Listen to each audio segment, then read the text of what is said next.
right, a follow-up here from some weekend drama that we had, because their whole relationship here now is kind of based on a lie. So Sophia's whitey boyfriend was trying to be a good ally because he thought he was dating a spicy Latina, is how she puts it in her first email to us. So I guess when she was out to dinner or lunch with a bunch of him and his friends, he said to his group of friends, "Oh yeah, she's from Puerto Rico." And she just like panicked in the moment. And then made up this whole story about how, yeah, she's from Puerto Rico, but her abuela didn't want them to not fit in, so they didn't teach them a lot about the culture and what it was like to be from there. So she really doesn't know a lot about it, but yeah, she's Puerto Rican. So now her boyfriend is taking her to like Bad Bunny nights and trying to introduce her to different Puerto Rican dishes and really immerse her in this culture that she is not a part of. So now she's like, how do I explain to my sweet boyfriend that I'm not actually Puerto Rican without looking like I've been caught up in this lie that I got myself into? So Mo's got the follow-up in an email. Hola, Bert Show. Seriously. Look at her picking up her culture. There you go. First of all, thank you so much for the advice. I took your idea of faking an ancestry test and immediately ran with it. My plan was to never let my boyfriend know about my real heritage and let him think my family had been bamboozled into thinking we were Puerto Rican all along.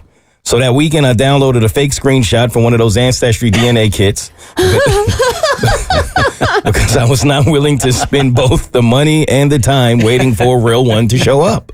And my more tech-savvy friend photoshopped it that it came back with my actual background. Over breakfast, I faked getting an alert on my phone. I literally yelled, "Oh my God, this is crazy. Loco! Loco! When he asked what was up, I told him he wasn't going to believe what I had just found out. I showed him the screenshot and told him that I had done a DNA test months ago with a friend just for fun, and the results had came back. Turns out I was 98% Sicilian. Who knew? Crazy! Well, he was more shocked than I was, obviously, and poured over the results. I snatched my phone back as quickly as I could as he started to ask questions. He asked, "What does that mean? Does that mean your abuela is originally from Italy? Does this still make you culturally Puerto Rican? Does your grandma know about this?" He really wants her to be Puerto Rican. Bad. I told him I had just gotten the results and hadn't told my grandma.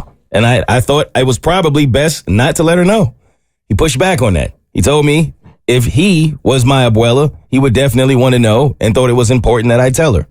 He immediately started Googling Italians in Puerto Rico and found some information about settlers from as far back as 1815. Why is he so invested in this? This is a lie. He really wants her to be Puerto Rican. It turns out there's actually an interesting history of Italians who escaped the old country to live in Puerto Rico. And I could see in his eyes that this was about to be his new fixation. He started reading a Wikipedia page about it, mentioning to me that I should get my abuela on the phone so that we could talk about her unique circumstances. Excuse me? Something in my brain cracked. I realized in a split second this was not going to end, that I only provided him a lie on top of another lie, and he wasn't going to be able to let it go. I pretty sharply told him to put the phone down. He heard in my voice that I meant business and followed my orders.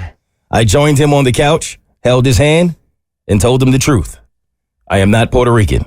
I told him if I took a test, it would come back 100% Sicilian. He only responded with, "K?" I told him that I knew it was crazy, but when we had first started dating, I had made up the story about being Puerto Rican because I felt put on the spot in front of his friends and wanted to impress him. That I didn't have the heart to tell him the truth because he had seemed so excited, and that I had to let it go so long because I was scared he would think I was crazy. He seemed stunned. He asked, "Then why do you have that Puerto Rican flag?"